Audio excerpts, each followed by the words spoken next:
Irmãos, quem prega dá um frio na barriga, dá, a mão gela, porque a gente sabe como é a responsabilidade. Quem vai ouvir tem que ter cuidado para não ser mal interpretado, né? É uma responsabilidade grande demais estar aqui no corpo.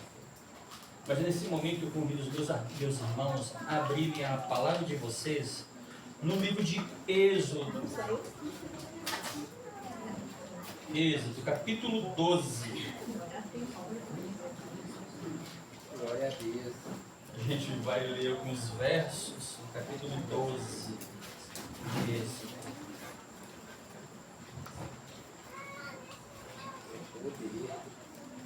Todos acharam? Amém. Deixa eu fazer uma pergunta para você, sem olhar para a Bíblia.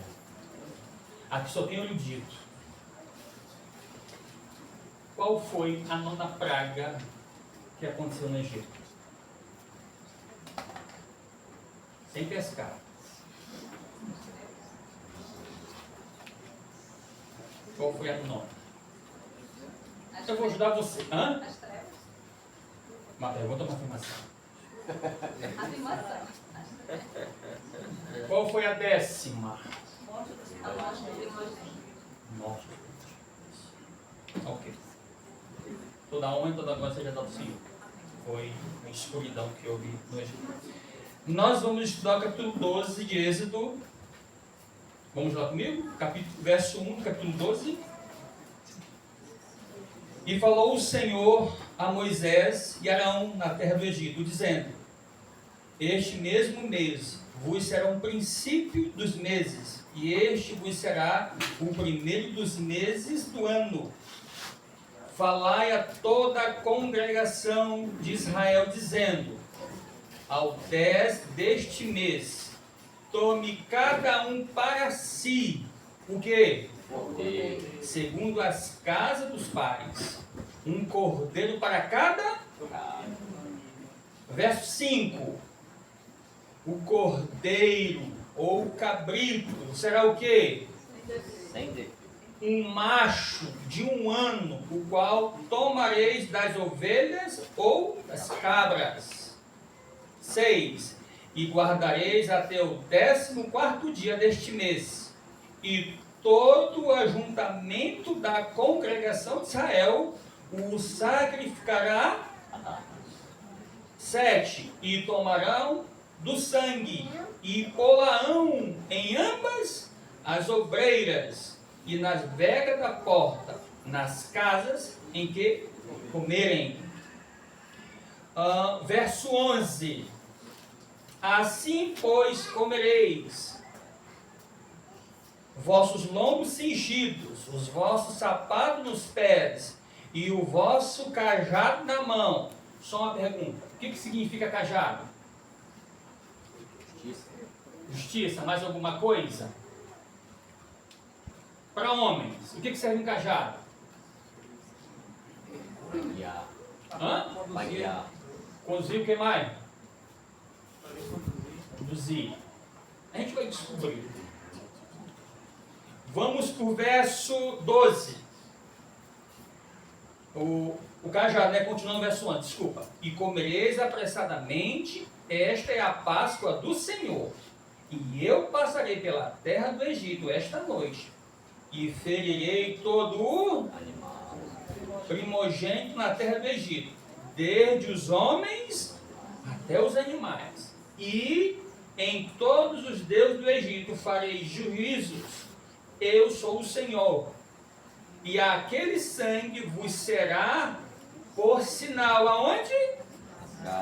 Que estiverdes. Vendo eu o sangue, passarei por cima de vós, e não haverá entre vós praga de mortandade, quando eu ferir toda a terra do Egito. 21. Chamou, pois, Moisés a todos o quê? Em outras palavras, chamou quem? Marido. O chefe de família, os maridos, os anciões, os pastores. E disse: escolhei e tomai dos cordeiros para vossas e sacrificai a Páscoa. Então, verso 22, então tomai um molho de isopo, e molhai-o no sangue que estiver na bacia, e passai aonde? Na verga da porta, e ambas as obreiras do sangue que estiver na bacia, porém, nenhum de vós saia da porta da sua casa até amanhã, porque o Senhor passará, ferirá os egípcios. Porém, quando viu o sangue na vega da porta e passa por aquela porta, não deixará o destruidor em vossas casas. Amém. Eu queria a atenção de vocês, só uma observação, viu? Não permitem que os seus filhos tirem a atenção do momento mais solene, que é a palavra de Deus. Amém. O diabo não gosta que a gente ouça a palavra de Deus. Então toda atenção, reverência é louvável ao Senhor. Amém. Tá? Então, Deus instituiu Moisés para dizer para os anciões, olha, o que a gente tem que fazer, homens? O que nós temos que fazer? O que eles tinham que fazer lá no Egito? Matar um cordeiro. Quem é esse cordeiro? Cristo. Lembrando que toda a Bíblia é referente a Cristo e nós temos que vivê-la. Ok? Então, nesse capítulo, 2 capítulos antes, o Senhor falou a Moisés, olha, vai vir uma mortandade. A última praga, qual é? A morte dos primogênitos. Mas antes que isso aconteça, o que é que deve ser feito?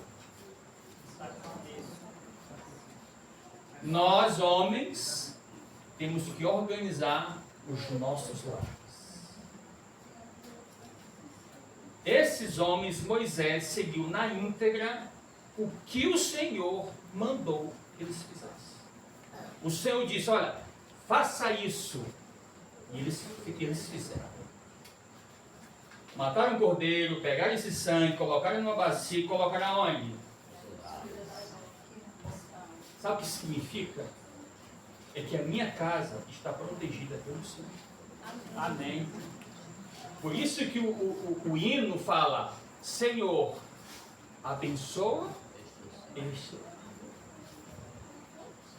Então, a última praga veio, feriu todos os primogênitos que não estavam com sangue nos ombrais da sua casa. Passou por cima. Uma casa que é abençoada pelo Senhor. Eu não estou dizendo aqui que a gente não vai ter dificuldade, que a gente não vai passar por provação, que não vai ter problemas, não é isso.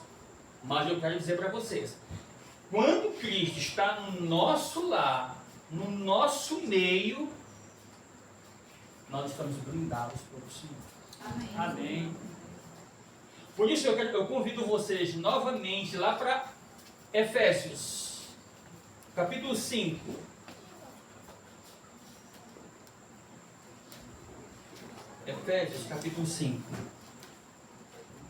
Vocês estão ouvindo direitinho aí? Não. Eu não sou muito acostumado com o microfone, não. Vamos lá. Todos acharam? Efésios, capítulo 5, verso 22.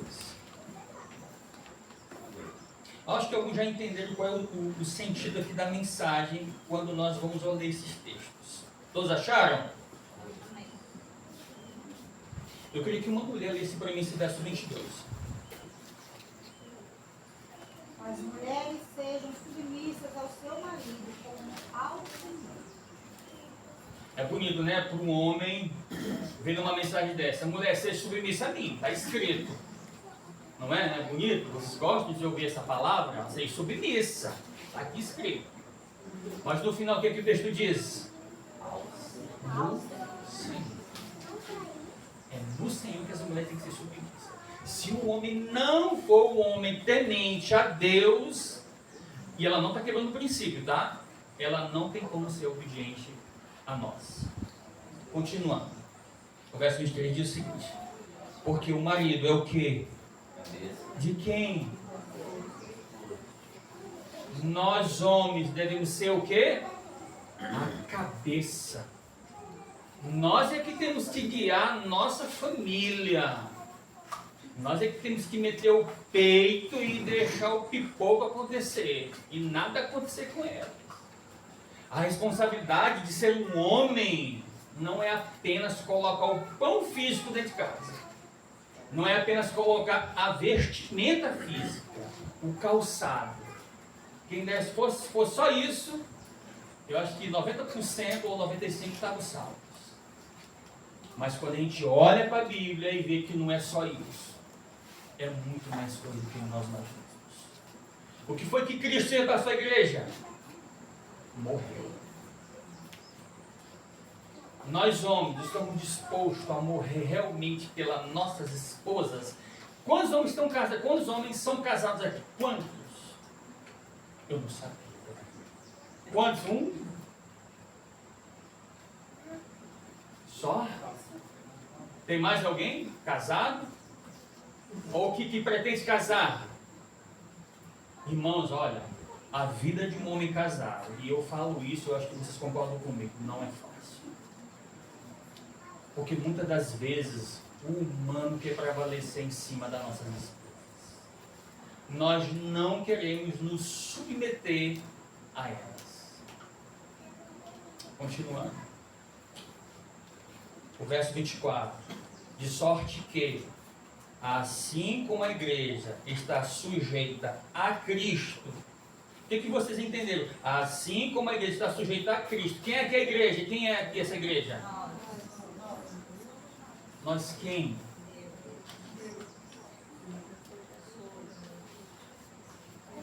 O homem tem que estar sujeito a Cristo. Se eu fizesse uma pergunta aqui, ó, se as nossas esposas fossem dar um relato aqui agora de nós, seria favorável aos nossos ouvidos ou nós seríamos decepcionados? Eu nem quero que vocês respondam. Olha, é sério. Ser homem, o Monato fala que tem que ter sangue no olho. Tem que ter sangue no olho. Se chegar em casa e dizer assim, ou você comentar, mulheres, por alguma amiga de vocês, irmã, não sei, ela pergunta, como é teu esposo? O meu homem é um homem de oração, é um homem que estuda, que ora, que pesquisa, que quer o meu bem, que eu tenho um tipo de Isaac, um tipo de Abraão em casa, eu tenho um tipo de Cristo dentro do meu lar. Você já pergunta para suas esposas o que elas pensam de vocês? Eu de vez em quando, eu pareço papagaio ensaiado, de vez em quando eu penso em minha mulher, como é que eu sou, onde que eu melhorei. Continuando. De sorte que assim como a igreja está sujeita a Cristo, assim também as mulheres sejam em tudo sujeitas aos vossos maridos. 25. Vós, maridos, amai vossas mulheres, como também Cristo amou a igreja. E assim mesmo fez o quê? Aqui é que a renúncia reina. Vamos sair isso aqui, tá? A mulher não sabe reconhecer quando está errado. E é aí que nós temos que trabalhar nossa mente, o nosso físico e o nosso espiritual para aceitarmos só em Cristo. E eu vou falar uma coisa para vocês. No dia que vocês, homens, verem que uma mulher reconheceu literalmente seu erro, acordem. Foi só um sonho. Não é típico de mulher reconhecer isso. Isso é sério isso aí. Eu estou mentindo homens que são casados. Não é, gente. É 1 em 1 milhão que elas reconhecem. E aí nós temos que fazer uma atenção redobrada para nós não chatearmos com elas. Porque Cristo amou sua igreja, doou-se por ela. E eu tenho que fazer a mesma coisa por ela. Nós amamos as nossas esposas, não amamos? Lógico. Mas vocês acham que é só porque ele falou de declaração de amor? Presentes? E isso não vão salvá-las. 26. Para santificar, purificar com a lavagem da água pela palavra. 27. Para apresentar a si mesmo igreja gloriosa, sem mancha, sem ruga, nem coisa semelhante, mas santa e irrepreensível. Já viu aí? Irmão Beto, irmão Genilson, irmão lá, isso, senhor mesmo. Irmão, Valber, irmão Hernandes, apresentá-las perfeitas e responsáveis. Mas infelizmente, olhando hoje o nosso cenário de evangélicos, e está acontecendo exatamente isso aqui? Será que está acontecendo exatamente isso aqui? Principalmente porque o feminismo hoje entrou dentro da igreja. Pois é. Muito bem colocado. Infelizmente hoje as mulheres, e eu vou falar do meio religioso, nós aqui, está cheio de mulheres feministas. E elas nem percebem. Hoje as mulheres também tem um detalhe. As mulheres hoje querem tomar um posicionamento do homem porque há hoje na masculinidade frouxidão. Verdade. Sabe? E aí, meus irmãozinhos, o propósito de Satanás é bagunçar aquilo que Deus instituiu, santificou e abençoou. Além do sábado, qual é? O casamento. Hoje as mulheres querem reinar em tudo. E o único lugar que elas têm que reinar, gente, é no lar. A mulher deixa de reinar, de ser rainha, para ser escrava. Abandona os filhos para cuidar de empresa, de outros. Quando você tem uma empresa, que esse aqui, nossos filhos, é o futuro do Senhor. Nós não entregamos ao Senhor. O feminismo está reinando. E orem a Deus se você não tiver esse mesmo espírito. E eu vou ler alguns textos que tenhamos cuidado de nós não perdermos a graça, o Espírito de Deus sobre os nossos lares. Eu queria ler um texto aqui com vocês. Só um momento. Olha aqui, ó. Olha o que diz. Meditação matinal olhando para o alto. 25 de fevereiro. Olha o que diz. Muitos que alegam seguir a Cristo apresentam ao mundo o inferior do cristianismo, porque não atingiram um modelo que os torna eleitos de Deus. Muitos de nós não conseguimos alcançar ainda o nível que Deus nos pede. Quantos de nós já não conhecemos essa mensagem? E ainda não conseguimos. Continua aqui, ó. Porque estão destituídos do Evangelho. Quando estão destituídos, eu estou falando que de lares, famílias.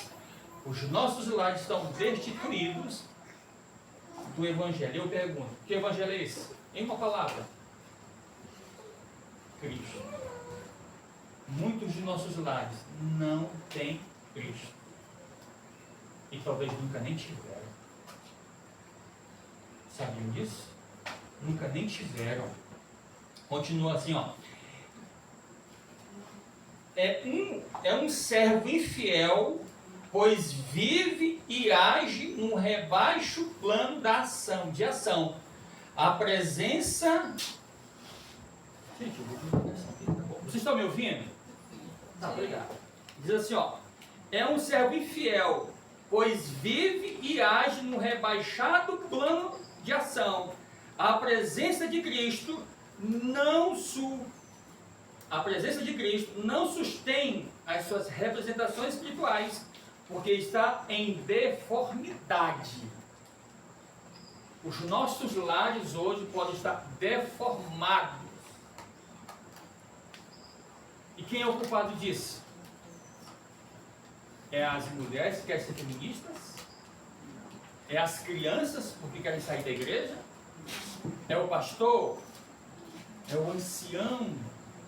É o diretor desse grupo? Quem é? A quem Deus instituiu no lar? O homem, o chefe da família, o cabeça, a peça fundamental. Quem foi que cometeu o primeiro pecado no jardim do Éden? Quem foi? E quem foi que Deus cobrou? Interessante, né? A mulher peca e o homem que recebe a responsabilidade. Se não tivesse seguido, O pecado é uma escolha. Ela escolheu deliberadamente pecar, mas não está isento de receber a responsabilidade que ela cometeu. Irmãos do céu, homens, eu não sei desligar não. Segura um botãozinho. Esse aqui? Segura um pouquinho. Bom. Obrigado, gente. Diz assim, olha,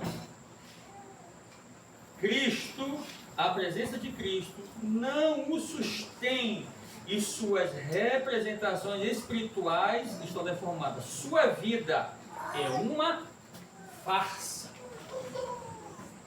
A vida de cada um aqui que não vive com Cristo é uma farsa. Agora, nós homens que temos família, se nós não vivermos como Cristo viveu, nós somos o quê? Sabe o que é farsa? Mentira. Hipocrisia. Fingimento.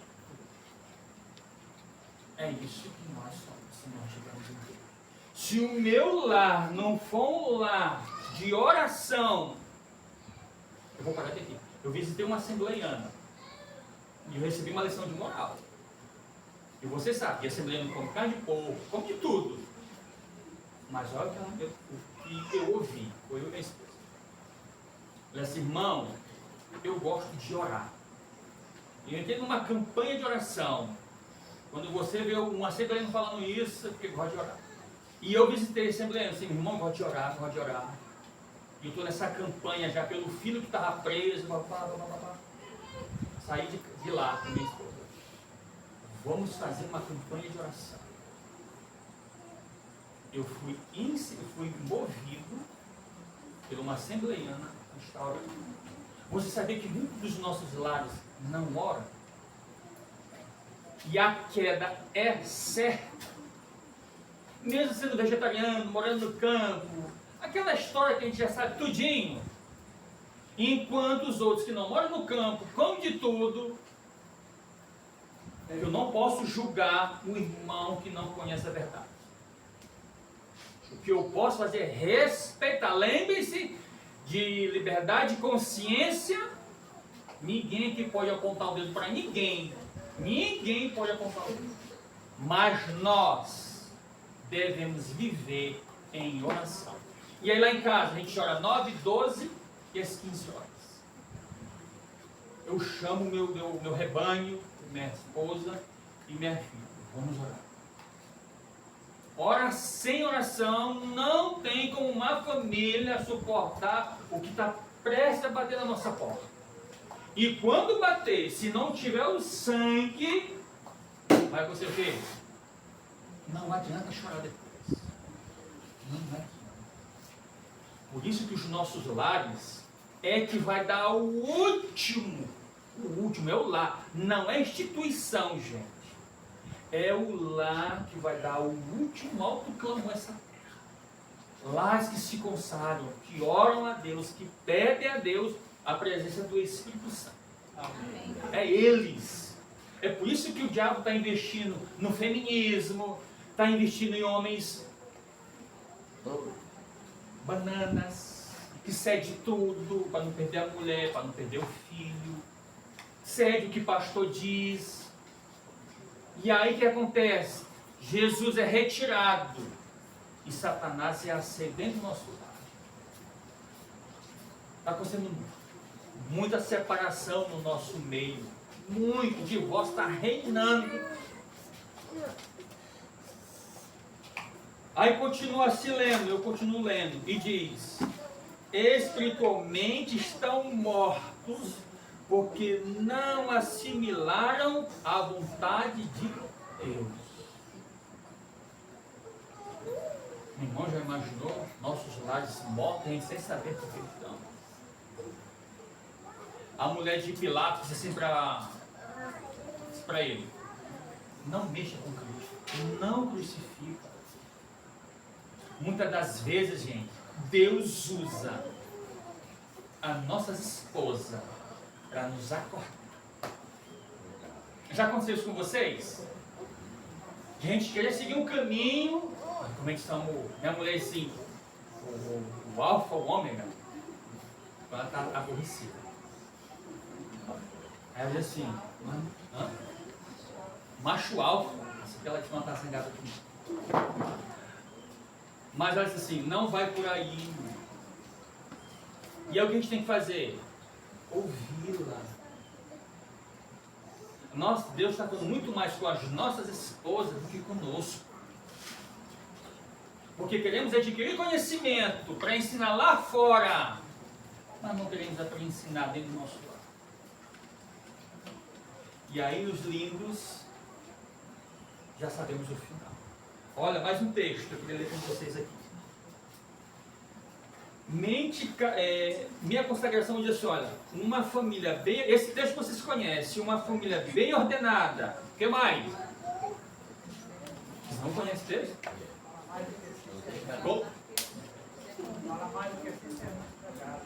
Uma família bem ordenada, bem disciplinada, fala mais em favor do cristianismo do que todos os sermões. Amém. Vocês acham que eu estando aqui, ó? Aí vocês podem até, quem não me conhece, pois o irmão tem conhecimento. O homem prega. Mas vai do meu lado. Sabe que é exatamente o que eu prego? Como eu falei, quem vai dar o autoclamo nesses últimos dias, é a família bem ordenada, bem disciplinada, bem dirigida, consagrada pelo Senhor. E essa família prega muito mais do que muitos sermões que a gente possa falar. Amém. O que a gente está se preocupando é com sermões, não com uma família consagrada. É dar estudo, é fazer evangelismo, é entregar livro. Nós não estamos com uma família preocupada em consagrar ao Senhor. Não estamos preocupados. E eu digo para vocês, se nós vivêssemos no tempo dos valdenses, do jeito que a gente vive hoje, a gente cederia. Na hora. Eu não estou fazendo um julgamento, eu estou vendo pela estatística que a gente tem acontecido no nosso meio. Tem uma apatia muito grande no nosso meio. Por que os nossos filhos estão se rebelando? É porque nós homens, pai, esposo, nós não estamos nos consagrando. Não estamos. A gente quer consagrar todo mundo lá fora. E nossas esposas nem de ver. Nossos filhos padecendo. E aí a gente vai se cobrar. Se a gente for ver a história de daquele que tinha duas esposas, pai de Sansão, Eucana. É o Cana que é o pai de Sansão, né? Não. Samuel, né? Obrigado. Eucana é o pai de Samuel. Eucana intercedia pela sua esposa. Quantos de nós já tiramos um tempo, nós homens, tá? Chefe de família, tiramos um momento para orar pelas nossas esposas? Um momento. Só um. Meia hora, 10 minutos. Em um ano a gente fez isso alguma vez?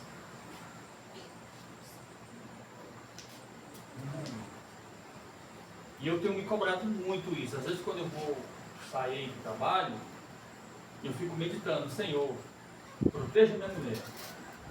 E eu digo a você, Senhor, minha mulher às vezes me chateia, mas me ajude a ter o Espírito de Cristo para não revidar. É o que eu repito. Ser homem, chefe de família, é coisa séria. Por isso vocês que são jovens, pensem em namorar, um dia pensem em casar, estudem, pesquisem. É uma bênção, casamento é uma bênção. Quando você encontra uma mulher de Deus. Mas quando você desobedece a Deus, você vai ter problema. Lembra da história de Sansão? O que foi que aconteceu? Eu queria ler com vocês mais um.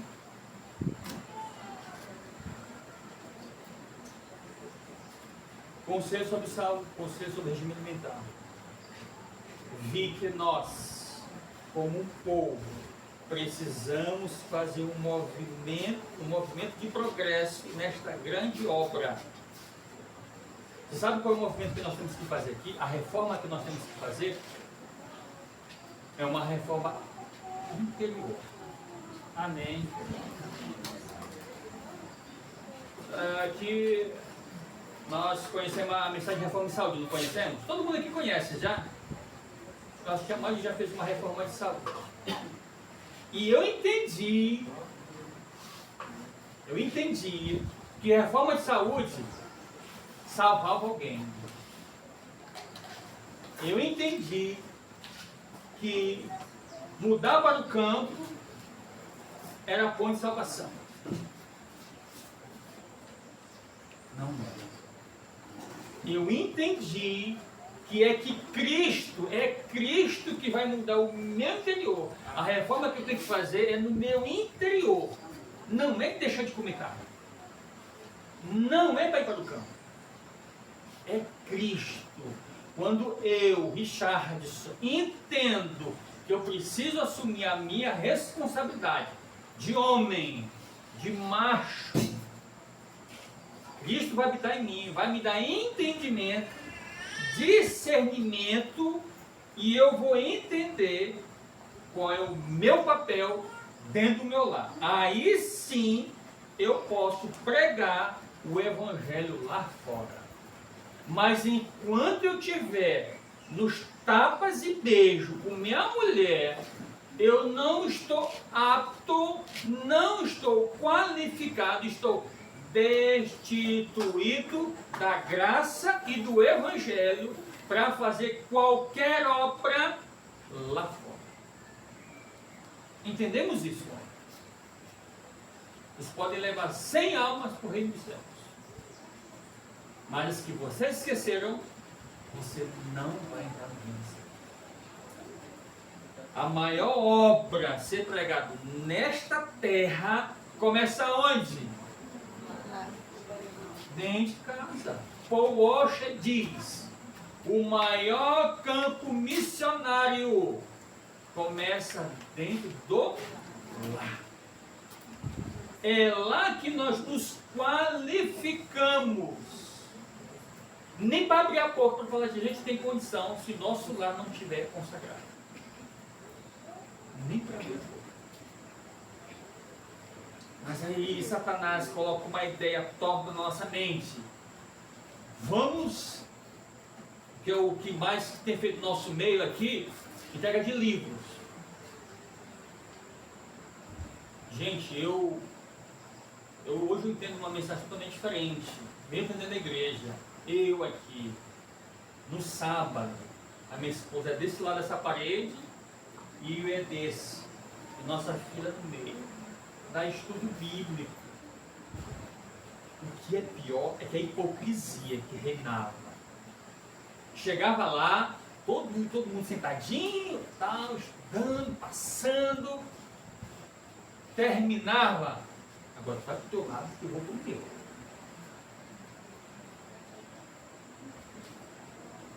Isso é horrível, isso causa náuseas. É por isso que diz assim, ó, estou perto de quê? Vomitar, porque nós estamos vivendo um estado tão grande de fingimento que só a misericórdia de Deus para nos salvar. Por isso que as mulheres estão andando isso em cabeça. Porque não tem quem os lidere, os governe.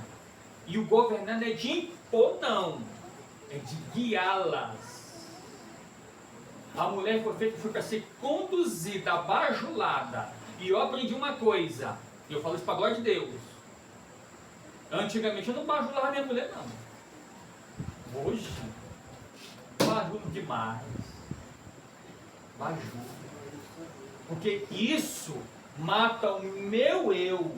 O meu eu não reina. E eu bajulo mesmo. Sabe? Porque é ela que eu vou prestar conta. É com ela. Por conta dela. E se eu não me preocupar com a vida da minha mulher, esqueça, gente. Lá fora não serve para nada. Entende? Continuando. Estou terminando, meus santos. O povo de Deus não está preparado para o alto clamor da terceira mensagem angélica. Eles têm uma obra a fazer por si mesmo. E é uma obra individual, uma obra que não pode ser deixada para outro. Diz o quê? Que o povo de Deus não está preparado para a terceira mensagem angélica. Qual é a suma da terceira mensagem angélica? Qual é? Justificação pela fé. E se eu perguntar para vocês, o que é justificação pela fé? Testemunho para a igreja, 500 e alguma coisa. Justificação pela fé é lançar a glória do homem aonde? No pó. E Deus fará pelo homem o que eu não posso fazer. Gente, homens aqui, agora para todos os homens, tá? Até para as crianças que um dia serão homens. Ou nós aprendemos na escola de Cristo o que é ter um espírito de liderança, de combater o mal em prol da defesa do nosso lar, ou pedimos ajuda. Outro dia eu postei no vídeo, acho que alguns viram aqui, acho que o Roberto viu postando no vídeo. Nós não estamos ensinando os nossos filhos a combater o que está por vir. Não estamos. E isso compete a nós, homens, que já são pais, ensinar os nossos queridos filhos a estarem prontos para o que vai vir na frente. Vocês conhecem a história dos valdenses? A minha filha está no Incernas. E eu vou confessar para vocês. Pensa no homem que ficou frágil. Eu fiquei frágil. Assim, no momento, sabe? Bate a saudade, que é natural. Quem é pai sabe que é ficar longe de um filho. Agora imagine dar a vida. Um filho está pronto para morrer por Cristo. Sabe que nós estamos dando essa educação para os nossos filhos?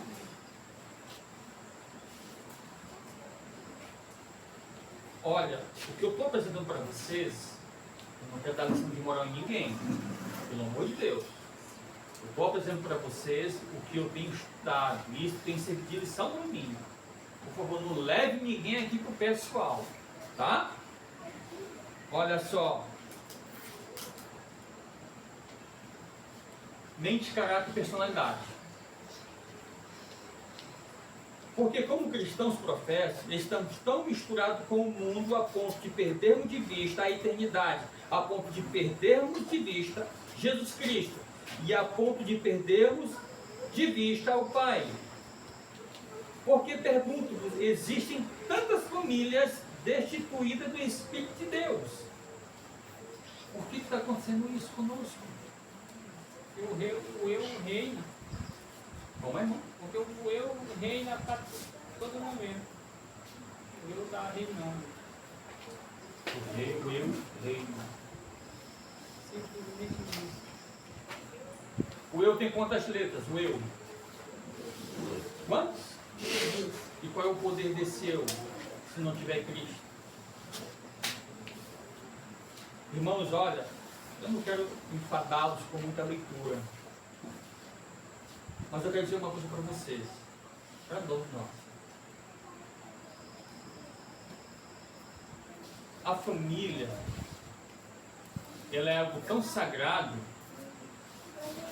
A família, se a gente parar para pensar, vou falar aqui para os homens, se nós parássemos e pensássemos o que é ter um espírito de liderança, mas eu falo de Cristo. Cristo conduziu seu rebanho em linhas retas, mesmo com dificuldade. Quando a gente entende isso aí, parece que tudo melhora. A mulher se sente melhor, se sente mais segura, mais confortável. Mas, se eu não vivo o que foi colocado sobre mim, o lar adventista fala que é o lar adventista, se não estiver errado, se eu não estiver enganado, diz assim, olha, fui instituído pelo céu a ser um pastor da minha casa. Eu sou pastor da minha casa. Amém. É eu que conduzo minhas ovelhas. Olha, é minhas ovelhas, minha esposa, minha filha. É eu, com Cristo. Eu não preciso de outro homem para liderar a minha casa, não preciso. Nós não precisamos disso. Nós temos a Bíblia, o manual está aqui para nós. A gente precisa. E é interessante, olhando para o cajado, aquele cajado servia para quebrar a perna da ovelha quando ela era muito teimosa, para poder assim trazer ela para o. Tipo assim, quebrava a perna da ovelha e o que ele ia fazer? Ela já ia levar a ovelha no colo.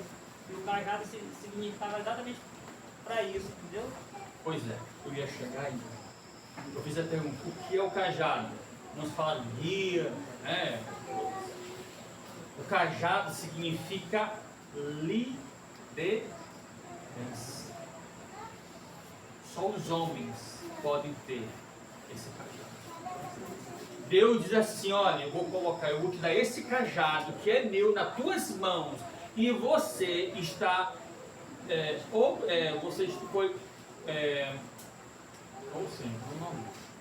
foi designado para conduzir o meu povo nos meus caminhos. Quem é o meu povo? É minha esposa e minha filha.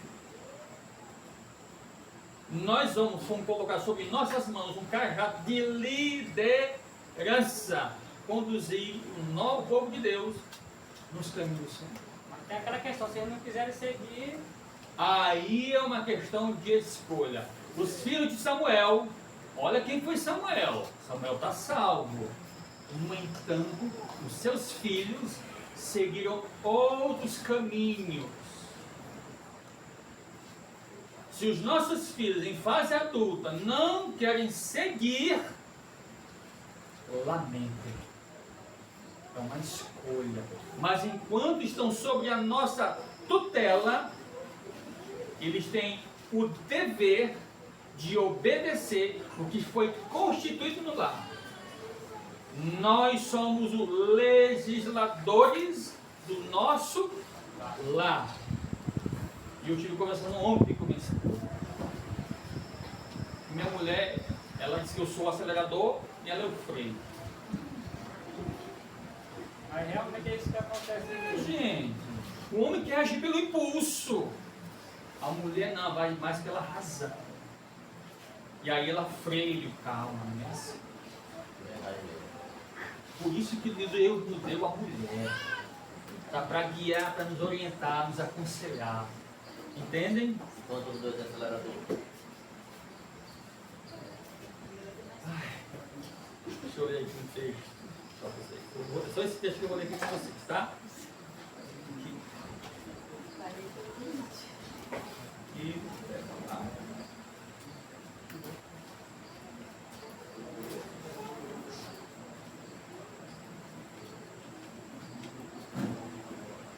Aqui, ó. O lar adventista. Eu tenho... Vocês têm esse livro aqui, o Lar Adventista? Alguém tem esse? Tem? Eu aconselho que todo chefe de família leiam o Lar Adventista. O que me fez... Eu não gostava de ler não, viu? Eu não gostava de ler. Depois que eu li um livro chamado O Ritual do Santuário. Depois que eu comecei, eu li isso lá em Capitólio. Depois que eu li esse livro, eu entendi. Eu digo, eita, o negócio está sério. Isso. Antes de ler esse livro, antes de começar a ler, eu gostava de jogar bola da igreja, viu? Jogava bola, marcava partida, comia que nem um intemperante altas horas da noite, ia dormir com um bucho desse cheio de água, acordava tonto, zonzo, sem entender nada do que eu estava lendo. Da igreja, e passava lição em tudo. Todo. Não sabia o que estava fazendo. Quando eu entendi ritual do santuário, eu entendi que eu sou o intercessor da minha casa. Amém. Eu falei, sabe, estava lá em Macabeira, nós homens, o Beto estava, quem estava mais lá, sabe, Hernandes estava, só os dois, né, aqui, né? Nós homens temos 4 deveres, a irmã estava lá, a irmã do... Temos 4 responsabilidades. Viu, irmãos? 4. Vocês sabem quais são? Não digam homens que estavam lá. Vocês sabem quais são? Ó. Sacerdote. O que o sacerdote faz? Intercede pela família. Profeta. O que o profeta faz? Ele recebe de Deus a mensagem. Vai passar para quem? Para a família. Tudo aqui primeiro é a família, não é o povo lá fora. É família, mulher e filhos. Esqueça a ideia que é lá para fora. Tá. O profeta recebe a mensagem de Deus e passa para quem? Para a família. É o provedor. O que o provedor faz? Vai atrás do alimento para sustentar quem? A família. E é o protetor. O que ele faz, o protetor? Como eu falei, mete o peito na frente, deixa vir quem vier. Pode vir, que aqui não vai cair. Será que nossas esposas pensam isso de nós? Será que elas nos olham exatamente como está aqui? Provedor, protetor, sacerdote e profeta? Ou somos um banana? Um Zé Ninguém? Que só ocupa o posicionamento de homem porque é um. E se não fosse, só a compaixão dele. Não se aborreçam comigo, tá? Por favor. Ó, a religião lá adventista, página 318, diz assim, ó, primeiro parágrafo. A religião no lar é terrivelmente negligenciada. Tem lá que não faz culto, que não estuda com a família, que não ora, não tem seu momento íntimo com oração com Deus. Nada. É terrivelmente negligenciado. Vocês acham que isso aqui é para os assembleiantes aqui? Não, já está dizendo mais. Lá adventista. Esse aqui é para nós. Vou ler. Mas o lar é seu campo especial e nenhuma desculpa é aceita por Deus pela negligência desse campo. Se nós queremos ser pregadores de resultados lá fora, tenhamos resultado aqui dentro. É aqui que começa. É aqui que a gente vai arregaçar manga. Senhor, mande, eu estou pronto. Se eu não tiver, me capacita, me habilita, porque eu não sei. E eu, às vezes, eu me vejo um homem perdido. no sentido da responsabilidade. Eu digo, Senhor, eu não sei como conduzir minha família. Não sei, me ajude. Eu me sinto ainda um menino. Mas você diz, pô, o cara é forte. Tamanho nunca foi documento. O que vale é a comunhão que nós temos. O que vale é a comunhão nós é os homens. O Misael pode ser muito mais consagrado, mais forte, mais preparado do que eu. O Beto, que são homens mais baixos. Muito mais. O irmão aqui, o irmão José, pode estar muito mais consagrado do que eu. Por isso eu faço um apelo. O nosso maior campo missionário começa dentro do lar. Se não for assim, não vale a pena. Não dê murro em ponta de faca. Que Deus possa nos ajudar a entender, viu, homens? A entender qual é a minha responsabilidade dentro do lar. Que a graça de Cristo alcance primeiramente o chefe de família, o sacerdote. Quando isso acontecer, pronto, vocês estão bem amparados. Amém. Que Deus nos abençoe em nome de Jesus. Amém. Pode vir.